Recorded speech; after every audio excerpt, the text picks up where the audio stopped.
उन्होंने कहा जी यंग होना चाहिए। मैं कहा मेरे केड़ा दंद निकल गए ने सारे। दुनिया की चौथी बेहतरीन यूनिवर्सिटी में अंडे बेच के तो नहीं आया, मैं एलएलएम करके आया हूँ वहाँ से मास्टर्स। पंजाब यूनिवर्सिटी से गोल्ड मेडल जो लिया था मैंने, वो तांबे का नहीं बना हुआ। जिस तरह हमारे हल्के में कोशिश हो रही है, उनकी भी एक कोशिश है कि किसी तरह पीटीआई किसी कमज़ोर उम्मीदवार को टिकट दे दे, जिस तरह 3-4 इनमें से किसी को दे दे। मेरे मुकाबले पे जीता हुआ एमएनए और इस हल्के से जीता हुआ एमपीए, दोनों का मिला लें हल्के में मौजूदगी, तो वो मेरा 10वां हिस्सा भी नहीं बनेगी। 3 टिकट साई साहबान ले जाएंगे, ये तो मारूसी सियासत हो गई है। एक छोटा सा काम है जिसे लेके आधा हल्का जो है वो कंपेन की जाती है और कहा जाता है जी पीपी 98 में अभी तक प्राइमरी स्कूल नहीं बना। एक एरिया आता है जी अड्डा जोहल जनाबादी। तो अगर आप ये इलेक्शन जीतते हैं, इस बारे में थोड़ा सा जो हल्का के अवाम है उन्हें बताएं कि जनाबादी का बड़ा सिलसिला आता है जी। हर उम्मीदवार इस पे बात करता है कि यहाँ पर प्राइमरी स्कूल नहीं है, इतनी बड़ी कॉलोनी है, ये आबादी है। तो आपका क्या प्लान है इस हवाले से? इस लाइन में ऐसे खड़े हैं जो कल को नून के खिलाफ इलेक्शन लड़ना चाहते हैं लेकिन कंपेन मेरे खिलाफ चला रहे हैं। उनको मेरा मशवरा है कि मेरे खिलाफ करें कंपेन, लेकिन कोशिश करें सच बोल के करें। अगर कोई सच ऐसा मिल जाता है जो मेरे खिलाफ इस्तेमाल हो सकता है तो उस पर करें। झूठ ईजाद ना करें, झूठ की ज़्यादा लंबी ज़िंदगी नहीं होती। वो एक महफिल में बैठ के झूठ बोलते हैं, शाम तक वो झूठ टूट जाता है, अपनी इज्जत में हर्ज आता है। अस्सलाम वालेकुम नाजरीन, मैं हूं नवारवान और आप देख रहे हैं नेशनल टीवी। आज मेरे साथ मौजूद हैं जी हल्का पीपी 98 से उम्मीदवार हैं सूबाई असम्बली के ज़फ़र ज़ुल्करनैन शाही ख़ानदान से इनका ताल्लुक़ है और पिछले दिनों जो इलेक्शन हुआ है पीपी 97 में, वहाँ से भी इनके जो भाई हैं वो बड़े मार्जिन से जीते हैं और इस वक्त इनके पास मिनिस्ट्री भी है। इसके अलावा अगर हल्का पीपी 98 की बात की जाए तो ज़िला फैसलाबाद का ये वाहिद हल्का है जहाँ पर इलेक्शन से पहले इलेक्शन का दंगल सज चुका है। तमाम उम्मीदवारान जो हैं वो कंपेन बड़ी जोश व जज्बे से कर रहे हैं। और तहरीक इंसाफ की बात की जाए तो इस हल्का से, जिसे कहा जाता था कि ये मुस्लिम लीग नवाज़ का हल्का है, गढ़ है यहाँ का, लेकिन इस बार देखा जाए तो यहाँ पर तहरीक इंसाफ के उम्मीदवारान की एक बहुत लंबी लाइन लग चुकी है।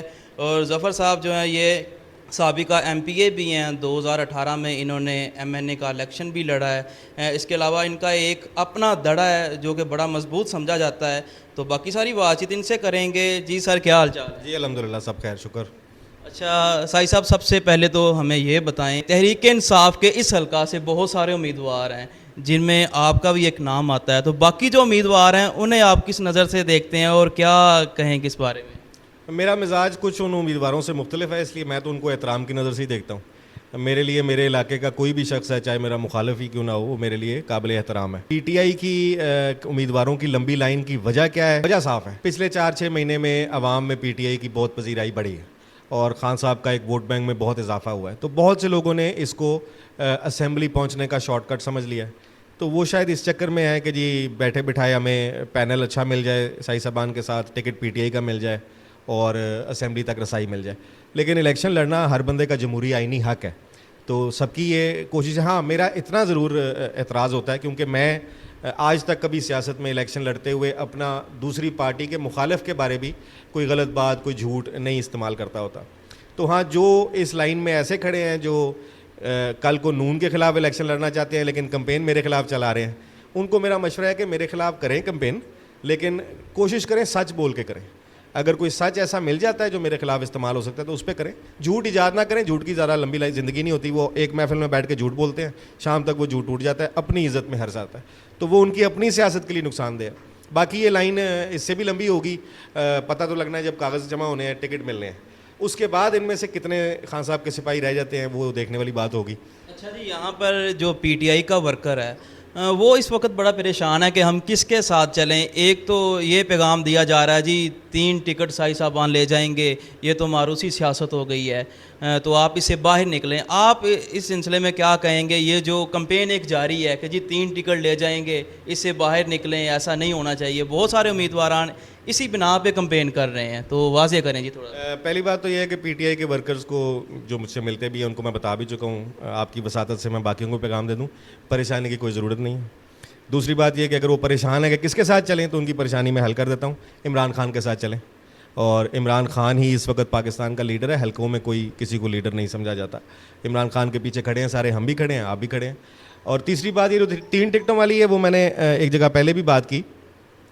सियासत में, इलेक्शन में असल जो तरजीहात हैं वोटर की, वो क्या है कि आपका कैंडिडेट काबिल है कि नहीं, दयानतदार है कि नहीं, तालीम याफ्ता है कि नहीं, कानून साज असम्बली का अगर उम्मीदवार है तो कानून साजी जानता है कि नहीं, आपकी वहाँ नुमाइंदगी कर सकता है कि नहीं। ये 5 चीज़ें देखने वाली हैं।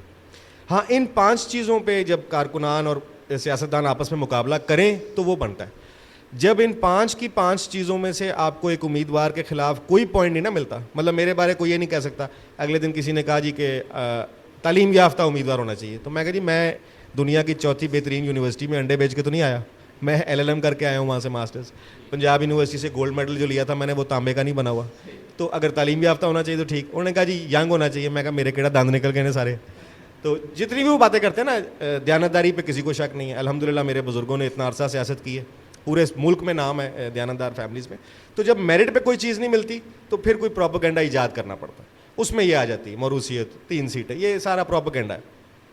3 सीटों के ऊपर किसी PTI के वर्कर को, मेरा हज़ारों वर्कर से रब्ता है, इस हल्के में भी वैसे भी ज़िले में भी, किसी को कोई टेंशन नहीं है। 3 टिकटों पे खान साहब ने मेरिट पे 2018 में दी थी। उसकी वजह यह है कि अगर तो हम इस हल्के में वर्क ना करते होते तो फिर हम टिकट मांगते और खान साहब देते तो ज़्यादती थी उन लोगों के साथ जो वर्क कर रहे थे।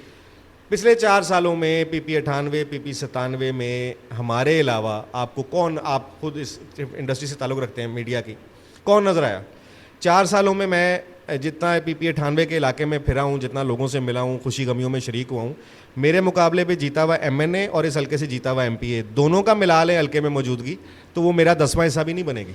मैं हर हफ्ते में कम से कम 2 दिन हल्के में रहा हूँ, सैकड़ों मेरे विजिट्स हैं और अल्लाह का शुक्र है सोशल मीडिया का दौर है, सबूत सारा मौजूद है फेसबुक पे। अच्छा, जो इलेक्शन है आपके मुकाबले में मुस्लिम लीग नवाज़ के राना शवेब अदरीस होंगे, तो 2018 में तो वो यहाँ से जीत चुके हैं, लेकिन ये जो इलेक्शन है इसे किस नज़र से देख रहे हैं, कैसा मुकाबला होगा उनके साथ? मुकाबला होगा, सियासत है जी, इलेक्शन मुकाबले का ही नाम है, मुखालिफ कोई ना कोई होता है, उनको भी वोट पड़ने हैं, हमारे मुखालफिन भी हैं, PTI के भी कुछ मुखालफिन हैं, लेकिन इस वक्त PTI का जो वोट बैंक है वो 18 की निस्बत बढ़ा है, पहली बात।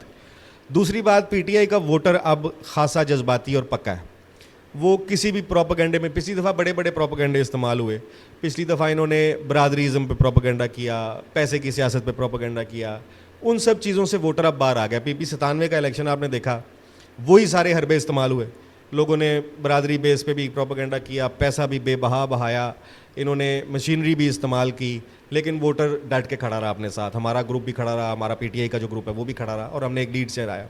ये एक चेंज आया है। और PMLN के जो कैंप हैं उसमें खासी परेशानी है, सिर्फ मेरे हल्के में नहीं, पाकिस्तान पूरे के हल्के में लोग परेशान हैं जो इन्होंने नून लीग के टिकट से इलेक्शन लड़ना है। और जिस तरह हमारे हल्के में कोशिश हो रही है, उनकी भी एक कोशिश है कि किसी तरह PTI किसी कमज़ोर उम्मीदवार को टिकट दे दे, जिस तरह 3-4 इनमें से किसी को दे दे, तो वो ज़ाहिर है पार्टी ने भी मजबूत देख के देना है, कल कोई भी मायूस होंगे, तो वो परेशान है। और उनकी परेशानी इस चीज़ का सबूत है कि ये इलेक्शन इंशाल्लाह ताला PTI क्लीन स्वीप करेगी, सिर्फ NA इधर से हमारे हल्के से नहीं, पूरे पाकिस्तान से क्लीन स्वीप होगा और खान साहब 2/3 अक्सरियत के साथ आएंगे। अच्छा साहिब साहब, मुझे यहाँ पर ये बताएं कि अगर आप यहाँ से सीट निकाल लेते हैं, जीतते हैं, जीतने के बाद जो PP 98 है हल्का, इसके लिए क्या सोचा है आपने, क्या प्लान है, क्या करना है इस हल्के में?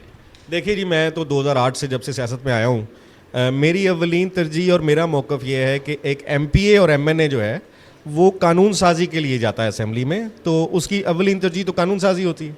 दूसरी कि वो अपने हल्के के लोगों की दयानतदारी से नुमाइंदगी कर सके। अब नुमाइंदगी के लिए 2 चीज़ें ज़रूरी हैं, एक अपने लोगों में रहना, अगर आप उनसे रब्ता ही नहीं रखते तो आप उनकी क्या नुमाइंदगी, आपको पता ही नहीं वो क्या सोच रहे हैं, आप नहीं नुमाइंदगी कर सकते। दूसरी, जब आप उनको उनकी सोच का पता है तो आप उस जब ऐवान में खड़े होते हैं तो आपकी नज़र अपने अल्लाह पे और अपने अवाम पे हो, बीच की कोई चीज़ आपके सामने ना आए कि जी मेरा लीडर मुझे ये कह रहा है, फलाना दोस्त ये कह रहा है, इस बिल पे वोट कर दो, इस कानून को पास करवा दो। अगर तो वो मेरे अल्लाह के बताए हुए उसूलों के मुताबिक है तो मेरी आवाम जिस तरह चाहती है मैंने उस तरह वोट करना है, वो मेरा अपना वोट नहीं है। वो ये अगर मैं MNA होता था तो 7,87,000 लोगों का उनके मुताबिक मैंने वोट देना था, वो मेरा अपना नहीं है, वो इनका वोट है। तो उस दयानतदारी से, उस खलूस से लोगों की नुमाइंदगी करना मेरा अवलीन तरजीह है। डेवलपमेंट के काम अगर दोबारा बल्दियाती इदारे फ़ाल नहीं होते और फिर MNA MPA पे ही पढ़ते हैं तो उसमें मेरी अवलीन तरजीह तालीम के मौके होंगे और बुनियादी सहूलतें जिसमें साफ़ पानी है, आपके इंफ्रास्ट्रक्चर है, सड़कों की रिपेयर है, ये जो बनने वाली हैं वो बनने वाली, ये सारे काम होंगे। लेकिन मेरी ख्वाहिश है कि बल्दियाती निज़ाम फ़ाल हो ताकि ये सारे काम बल्दियाती नुमाइंदगी करें जो अपने लोगों में करीब रहते हैं। एमपीए और एमएनए को कानून साजी और पॉलिसी मेकिंग के लिए लोगों की नुमाइंदगी के लिए रहना चाहिए। इस हलका में बहुत सारे ऐसे काम थे जो पहले नहीं हुए, लेकिन देखा 2013 से लेके 2018 तक जब आपका दौर रहा तो आपने बहुत सारे काम करवाए, जिनमें एक बहुत बड़ा मंसूबा गवर्नमेंट कॉलेज का था जो इस हलका में दिया गया। लेकिन एक छोटा सा काम है जिसे लेके आधा हलका जो है वो कंपेन की जाती है और कहा जाता है जी PP 98 में अभी तक प्राइमरी स्कूल नहीं बना। एक एरिया आता है जी अड्डा जोहल जनाबादी। तो अगर आप ये इलेक्शन जीतते हैं, इस बारे में थोड़ा सा जो हलका के अवाम है उन्हें बताएं कि जनाबादी का बड़ा सिलसिला आता है जी, हर उम्मीदवार इस पे बात करता है कि यहाँ पर प्राइमरी स्कूल नहीं है, इतनी बड़ी कॉलोनी है, ये आबादी है। तो आपका क्या प्लान है इस हवाले से? PP 98 में तो खैर खासे प्राइमरी स्कूल्स हैं, ऐसा नहीं है। हाँ, इस आबादी के लिए क्योंकि आबादी की तादाद ज़्यादा है और एक्सेस छोटे बच्चों का जो स्कूल होता है उनको जितना करीब हो अपने रिहाइश से उतना आसान होता है।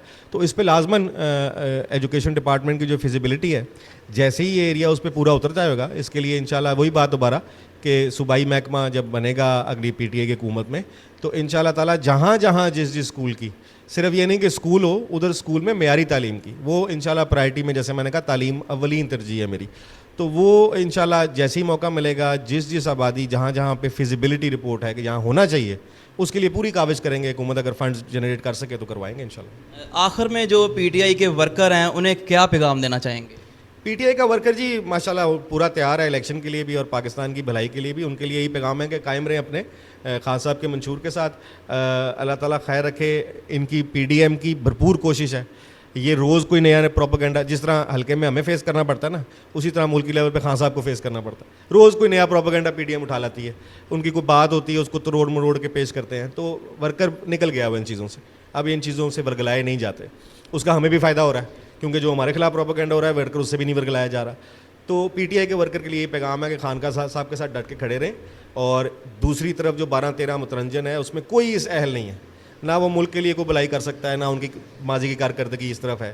तो हिम्मत रखें। अगर बीच में खुदा ना खास्ता अपनी मंजिल से पहले कोई कड़ा वक्त भी आ गया तो उसको बहादुरी के साथ फेस करें। हम आपके साथ खड़े हैं, हम भी उसी तरह फेस करेंगे जिस तरह आप करेंगे।